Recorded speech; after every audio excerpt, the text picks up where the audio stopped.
6 दिए लगते हैं। सुबह पूजन की जो थाली जाती है वही पूजन की थाली शाम को भी। प्रसाद जाता है मीठे का। मंदिर में जाकर जब शाम के समय पूजन करते हैं 6 दिए जमीन पर रखते हैं, प्रसाद के 3 हिस्से करते हैं, 5 दिए प्रज्वलित करते हैं, एक प्रसाद का हिस्सा वापस थाली में रख लेते हैं, जो दिया नहीं जलाया है 6ठे नंबर का वो भी थाली में रख लेते हैं।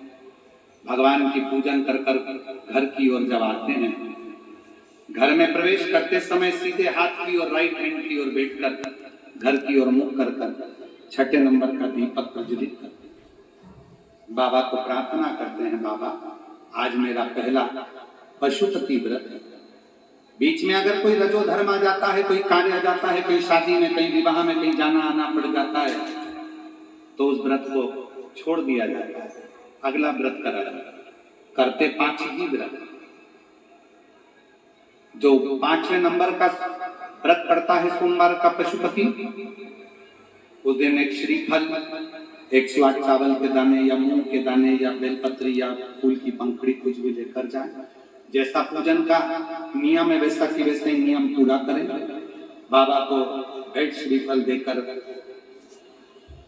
6 दिए रखकर प्रसाद के 3 हिस्से कर कर वैसा की वैसा ही पूजन करें और बाबा को विनय करें। वापिस आए, फिर वही 6ठा दिया दरवाजे पर लगाएं, बाबा से विनती करें। जो प्रसाद का एक हिस्सा लेकर आते हो उसको भोजन करने बैठो, तब सबसे पहले प्रसाद को ग्रहण करो, उसके बाद ही भोजन करो। बाबा से निवेदन करो, बाबा आपकी मनोकामना पूर्ण करे। ऐसे पशुपति व्रत करना चाहिए।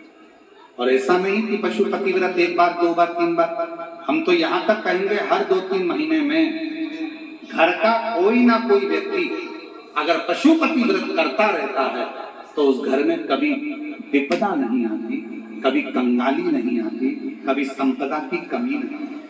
पशुपति व्रत करते हैं। शिव आगे वर्णन आया, 12 ज्योतिर्लिंग का स्मरण कराया। महाराज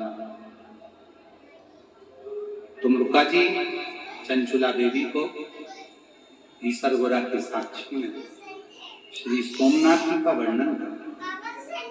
चंद्रदेव पर काया का रोग हो जाता है, उस काया के रोग से भगवान शिव उनको मुक्त करते हैं, तो शिव जी का नाम सोमेश्वर नाम हो जाता है। फिर वर्णन आया है श्री मल्लिकार्जुन का, षडानन कार्तिक के रुष्ट होकर चले जाते हैं, जिनको मनाने के लिए स्वयं शिव और पार्वती जाते हैं और मनाते हैं।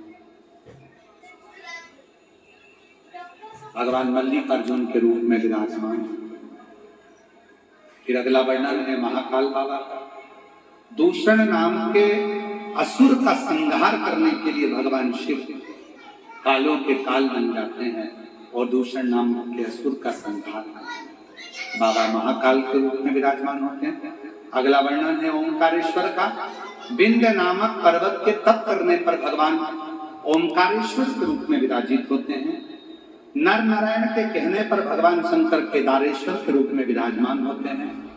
कुंभकर्ण के बेटे भीम का संहार करने के लिए शिव भीमा शंकर बन जाते हैं।